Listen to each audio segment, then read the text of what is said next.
Hello everyone, welcome to my next video. I Know Why the Caged Bird Sings by Maya Angelou. So in this poem we are going to talk about two things. First, the poem itself as you understand, and secondly about the author Maya Angelou. And it is also very important that you know about the author because it will primarily help you to understand the poem in a better way. So, without much ado, why are we waiting for? Let's start the poem at the first.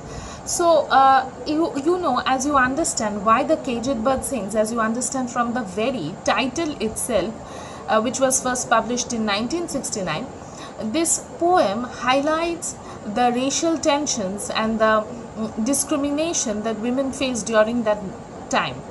And here, accompanied with Martin Luther King the Junior, Maya Angelou and Martin Luther King the Junior both fought for the civil rights, as you will see in the later stanzas, that is quite clearly echoed. So this poem, in terms of the popularity, is a very important and an excellent literary piece. It reflects the facts of the racial segregation, as I already stated, and the social discrimination that was prevalent in the American society at that time.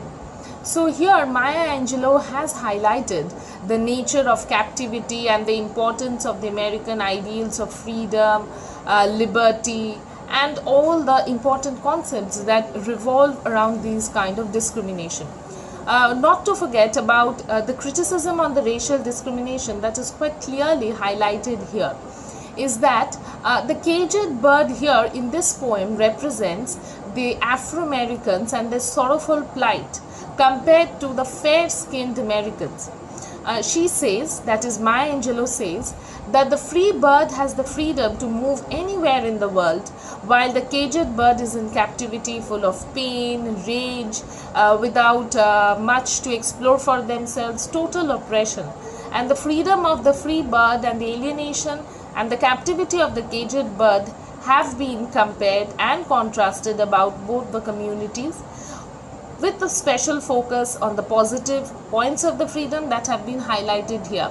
And interestingly, this poem has been written in such a way that the first stanza talks about the free bird, where we the readers understand the necessity of freedom, and the second stanza is starkly again contrasted with the caged bird, where it does not know what exactly freedom is.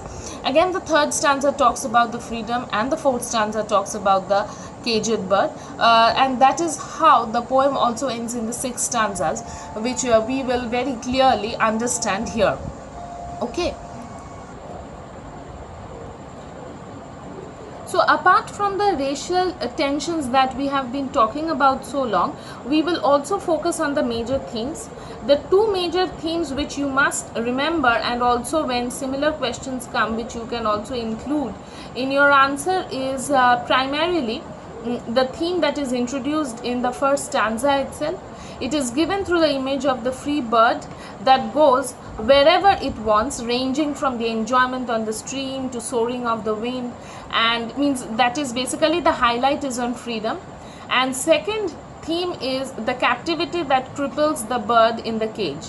The theme goes on to the third stanza. So one is the freedom, then is the captivity, third is the stage that where the bird is forced to sing a song of freedom. So the song is another key theme that we must keep in our minds. And in the fourth stanza, again these themes are reiterated, which we can understand are significant of the bondage and the captivity, and it even more highlights the necessity for freedom. Another thing that I would like to mention here before I start with the poem are the figures of speech or the literary devices that has been used by the poet. Here there are 7 literary devices that the poet has used. First is alliteration. Alliteration is a literary device in which a series of words begin with the same consonant sound. This poem is rich with alliteration, and its examples can be seen in the sounds like seldom, see through, Then in the W words, like you can see, when we read, you will see that worms waiting. Okay. Next is assonance. Assonance, as you know, is the use of the vowel sounds in quick succession, like distant hills, sings with fearful hills. Means they are short sounding words uttered in quick succession. There is also consonance, the repetitive sounds produced by consonants. For example, but a bird that stalks down. We will, when we read this poem, you will understand it. But here now, I would like you to tell that you should keep these in mind, because for referring it in your answers, this will become very significant. Next is your imagery. And imagery pertains to your, it appeals to you thoroughly. This poem is full of the different images, like the free bird and the back of the wind, the images for sight and the feelings. Similarly, there are some images such as orange sun rays, which is for sight, then the throat to sing is for hearing. So all these things, your sight, sound, touch, they clearly appeal to us. Then the common things, or the common literary devices that are used, are metaphors, personification and symbols. The first metaphor that we come across is that of the free bird, that is significant of the white Americans or the free people, unlike the Afro-Americans, where we can compare them to the caged birds. The Afro-Americans can be compared to the caged birds. Okay, so here they are experiencing all sorts of freedom, then the social norms and all these things. Next is personification. Maya Angelou has used personification in sighing trees. Okay, this is very prominent one. Then instead of, even the bird has been given, you can be the bird, the free bird as well as the caged bird has been denoted as his instead of its. Next is symbol. Maya Angelou has used different symbols to show the racial discrimination and the social construction against her community. The caged bird is a symbol of imprisonment, while its song is a symbol of freedom. The cage, in fact, also I have mentioned in my explanation, which you will see, that the cage represents its rage, the physical as well as the mental imprisonment which the different communities face. Okay, so without much ado, let's start with the poem. And one thing or another thing that you must keep in mind regarding Maya Angelou is that she was not only a poet but also a civil rights activist. She was widely regarded as a black woman's poet laureate. Her reflections on the society and the times that she lived are very vividly, clearly expressed in this poem, I Know Why the Caged Bird Sings.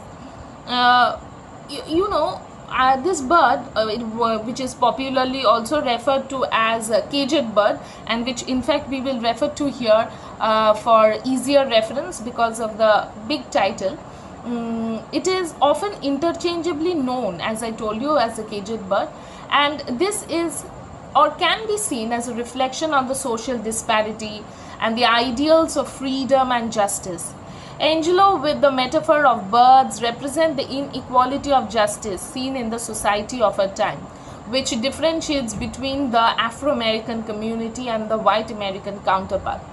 Through her poem, she also illustrates the nature of both freedom and captivity by creating the stark contrast between the two, using birds as the metaphor. Because these two birds are used not only interchangeably but also in every alternate stanza, which you can clearly understand. Okay, so a free bird leaps on the back of the wind and floats downstream till the current ends and dips his wing in the orange sun rays and dares to claim the sky. So the first line itself demonstrates the freedom it experiences to move about and glide through the air freely. On the back of the wind signifies that the bird is in control of the wind. And as it glides through the sky, it moves downwards, where the current of the stream ends. till the current ends and dips his wing in the orange sun rays and dares to claim the sky. So it is very important that you read and understand each stanza on its entirety instead of breaking it into lines. As you see that I have tried in breaking it up for easier reference, but I will not only explain it line by line but also on its entirety. Okay. So here we see that in these two lines, and dips his wing in the orange sun's rays, the bird, which is in a state of tranquility because it is free, it has nothing to worry about, it has already achieved the state of freedom, from where no one can where no one can disturb it or change its status quo, the condition. And what does the bird do? It dips its wing in the sea of the orange sunlight. The vast expanse of the sky has been compared to the sea, and that's why the sea or the sky has been referred to as the sea of orange sunlight. The sun's rays are like the sea that is orange in color. And it is without, since it is flying without restraint, there is no one to restrict it.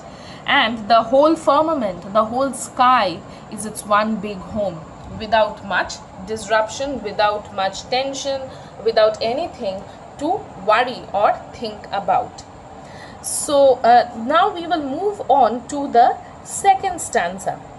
So here you will see that it is again contrasted with the first stanza, free versus the caged, as I already said while introducing this poem. So one thing that you must note and also write it down if you want to, is that a bird tied to the ground represents an image completely opposite to its true nature of the flight. This represents the alienation of the bird. It is not free, it is captivated. That's why it is alienated. However, this utterly, despondent predicament, this utter this movement, this force to stop the bird from enjoying its freedom, what we can see here, this utter despondent predicament, this forceful prevention of the bird to enjoy equality on the terms as we understand it, has not stopped it from singing. We will see here how. And we can also say that the achievement of the caged bird is more than the free bird in the first stanza, because here the talent of this caged bird is more compared to the free bird. So here we see that down the narrow cage, the cage is narrow, and this cage metaphorically represents the bars of rage. It is captivated not only physically but also mentally. It is angry, it is depressed, it is totally disturbed that it is not being allowed to enjoy the freedom that is being allowed to the other one. So what do we see here? That the captivated bird is angry with the situation. His wings are clipped and his feet are tied. So wings are clipped, suggestive of the plight of the bird. It is not allowed movement also, forget about flight. It is not even allowed movement within the cage. And the wings here are associated with flight, and flight in turn is associated with freedom. So his feet are tied, imposition of the captivity by force. His feet are tied, he is being, or the bird, it is being captivated by force. There is some outer force, some powerful force that is forcing it to stay within the cage, not allowing it to gain freedom. So what is the result of this forceful captivity? The result of this forceful captivity is it opens its throat to sing. As we were talking about the utterly despondent predicament, it did not stop from singing. That is expressed here. It opens, the caged bird opens its throat to sing wholeheartedly. It is coming from the depths of his heart. Okay. Now we will move on to the rest of the stanzas. The third stanza, you will notice, contains the most poignant and most important lines of the poem, which you will find it echoed in the sixth stanza also. So the caged bird sings with a fearful trill. Its voice is wavering because not only is it fearful, but also this state, this existence is unknown to him or it. Of things unknown, see, it is referred to in this next line itself. Things unknown refers to the freedom that is unexperienced by the caged bird, but longed for still, and his tune is heard on the distant hill, for the caged bird sings of freedom. So one thing that you will see, as I have also explained it beside it, that the caged bird is not aware of the freedom. The freedom is unexperienced by this bird, and the bird in the core of its being recognizes freedom as a basic necessity for existence. It knows for sure that it needs the freedom long denied, and most importantly hopes to experience it. The fact that it will be able to experience freedom, that is something that is felt quite deeply by the bird. This is in fact the reason, the tune of freedom that is heard even from the distant hill. It sings, it knows that it will experience freedom, so its voice can be heard even from the distant hill, from the far away hill. And this tune, the song that it is singing, is not any ordinary song. It is raising as if its voice against the oppression and the injustice. This part, and his tune is heard, is very significant because we, the readers, recall when Maya Angelou, along with Martin Luther King Jr., was an active participant in the civil rights movement. Okay, so that is where this stanza gains its importance. Now let's move on to the fourth stanza. What do we see in the fourth stanza? The free bird thinks of another breeze. Being free, the bird is able to think of everything naturally. Everything that is denoting, signifying freedom, that is very usual. And the trade winds. So the things that the free bird thinks are the breeze, trade winds, and the sighing trees, and the fat worms waiting on a dawn. So the fat worms signify two things. First is the free bird can hunt and choose the best, and secondly it denotes, personally I feel it signifies the old adage, the early bird catches the first worm. This is possible only when one is free to choose the best for himself or herself. If you remain within the confinement, if you are captivated, how will you go out and search for the best for yourself? In that case, you will have to feed on whatever is provided by the one who has captivated you, your master, right? So you are not your master, you are dependent on someone.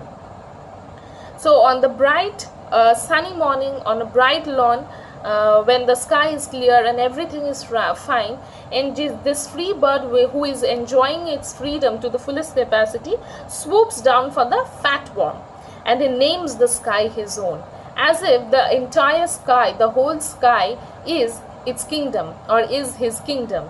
So this again is the significant of the freedom of movement. Though whereas stanzas 1 and 2 highlight the physical aspect of freedom or the lack of it, because we see that both the things are contrasted simultaneously, right? So it is both the physical aspect of freedom as well as the lack of it that has been highlighted in the first two stanzas.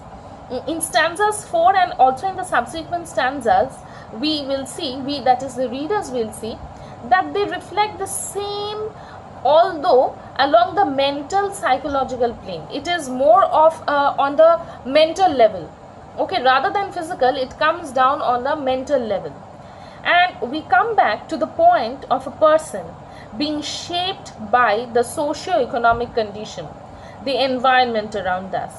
That is, one's surroundings play a very important role, an integral part in shaping our aspirations, dreams, and vision of self, how we want to express ourselves, right?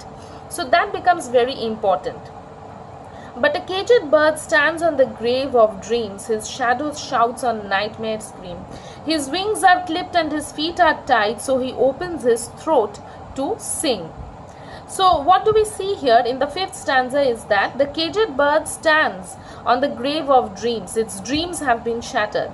And the damage that is done to the psyche as a result of the shattering of the dreams and the captivity is expressed in the screaming nightmares, which is the result of not only frustration but also the confinement. His wings are clipped and his feet are tied, so he opens his throat to sing. So restriction in flight has resulted in the freedom of expression through the songs. So though the bird or he or it, whichever way you are referring to, it has been captivated forcefully, the freedom of expression through the song cannot be controlled, cannot be captivated. The voice is its own.